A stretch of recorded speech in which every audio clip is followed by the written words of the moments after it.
Doing a quick capture video, yay, on YouTube. Yeah, I don't take this video too seriously. I'm just gonna voice an opinion on this whole Thunderfoot feminism fight thing, PC Myers, blah blah blah.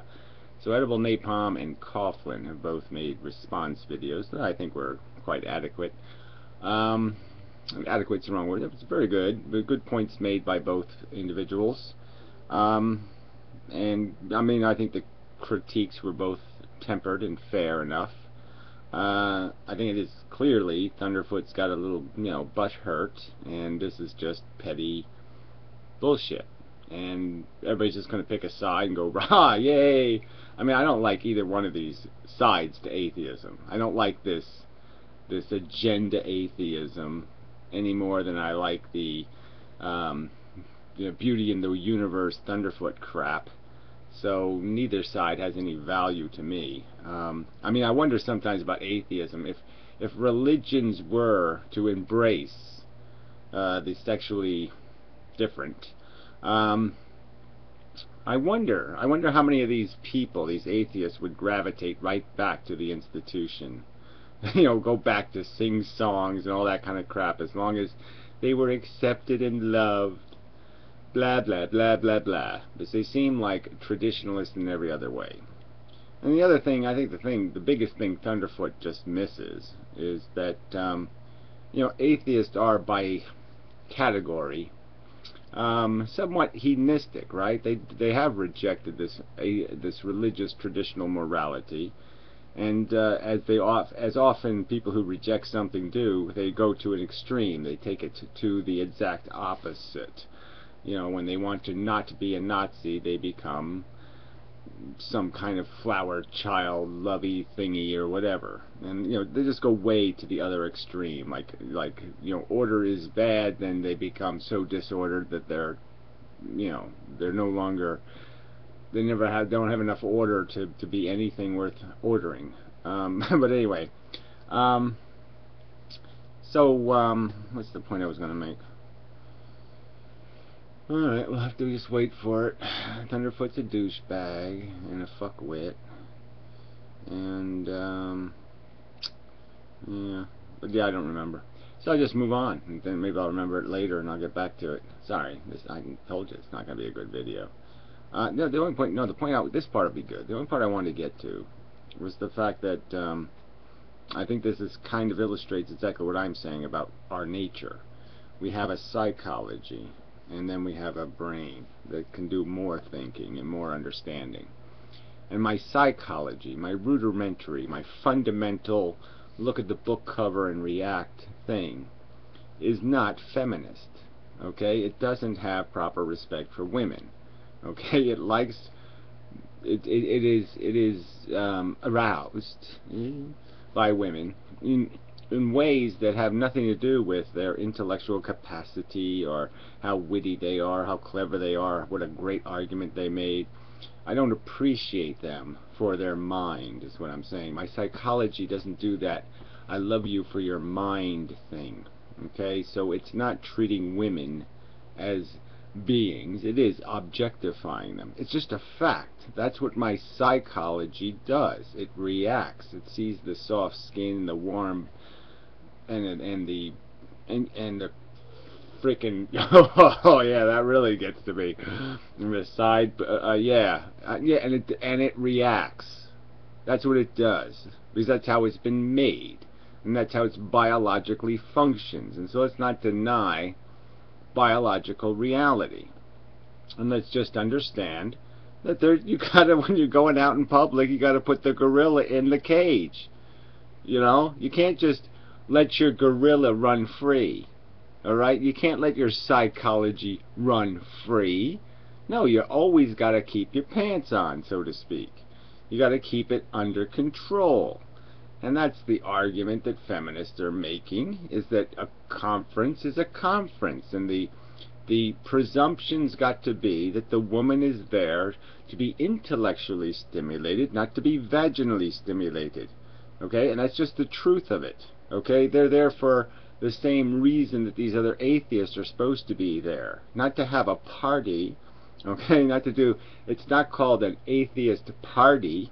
It's called a convention or a conference. Yeah, the conferencing. Well, conferencing doesn't involve sexual organs. So you got to put the gorilla in a suit. You got to keep him under control, and there's no big deal in conceding to that truth.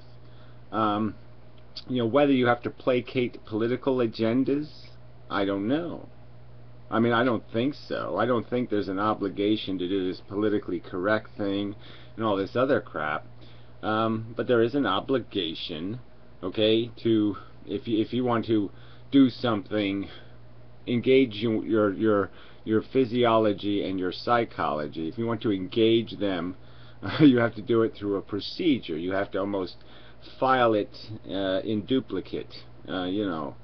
Maybe pass a note. Maybe something like that. Just do it in the safest, most benign way possible.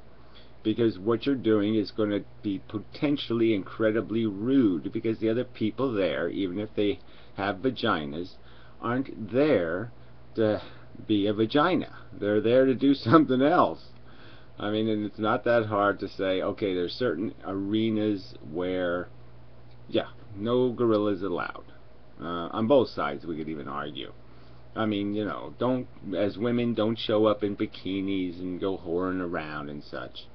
And yeah, apply the rules to some definition of what the conference is, and then say outside of that definition, well, you're on your own. You're on the streets.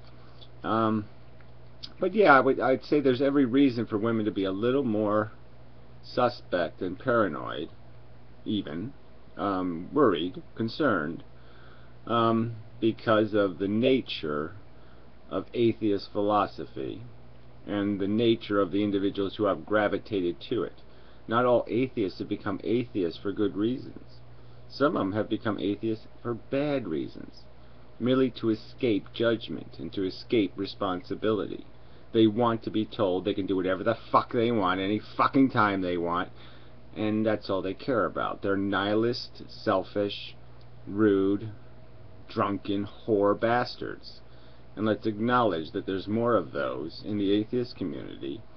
There's less of them keeping the gorilla under control. And that's just the truth of atheism. So let's just acknowledge that truth. That the other religions subjugate women for other reasons, for another agenda. Okay? I mean, atheists don't have it as a philosophical dogma. But they do have it as a psychological problem, a psychological reality. And let's acknowledge the reality. Let's acknowledge that men and women have a psychological problem. Okay, the psychologies don't necessarily match, or in a very good way, outside of structure. The confinement of biological function. And when we're doing this thing beyond biological function, when we're doing something besides consuming and reproducing, we're going to have to be thoughtful and careful. And maybe we can afford to overdo a little bit. To have rhetoric in a terms of service. I mean, terms of services always have exaggerated crap, like, we can send anal probes up your ass anytime we want to, or some other kind of, they're always covering all their bases of being able to escape liability. If your house burns down, it's not our fault, even if we cut it on fire. I mean, they put all kinds of crap in there. And it's not like they're going to catch your house on fire, but they're just saying, we don't want responsibility if your house gets caught on fire. And so, they'll have rules for conduct that are insanely, preposterously silly. So what? They're not going to get enforced by anybody. They're not that big a threat. And so all this noise and energy for nothing. When we should just concede the real problem. The real problem is that we are biology trying to do something more complicated and sophisticated and nuanced than consumption and reproduction. We're trying to be smart and elegant and all this other crap. And it's not easy. It's not easy to be all that crap when you're hungry and horny. Hungry, horny does kind of take charge sometimes. It does own you, your biology. And I think it's reasonable, though, to say there's places where you go where you just can't do the hungry, horny thing. You just have to wait till later, like going to the bathroom. Sometimes you have to wait till you have a proper place to do that. You can't just do it because you feel like it. Yeah, it's not, but whatever. But yeah, all this is just all petty crap. All this, just all this agenda. All these people with their fucking agenda, and the agenda doesn't seem to be get to anything honest. I mean, it seems like that there are a lot of women who just deny male biology altogether, like it doesn't exist. It's just like, what the hell? That ain't gonna work, lady. And then there are men who have just absolutely no capacity to understand that the DNA molecule doesn't have to own them. That they can be big boys now and grow taller than their fucking chromosomes. So anyway. There, I'm just speaking from on high. Yeah. Sermon on the Mount of fuck you, it's just my opinion. But really, I think it is obvious that we just have a psychological problem. We have to acknowledge the psychological problem and try to do better. Not that difficult. I will try to do better. There, that's not that hard, is it?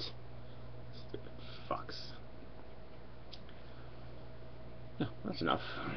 It's got to be enough. 11 minutes. YouTube will kill my video. Kill it. They'll just ruin it. I'll push the button and it'll disappear. Watch this.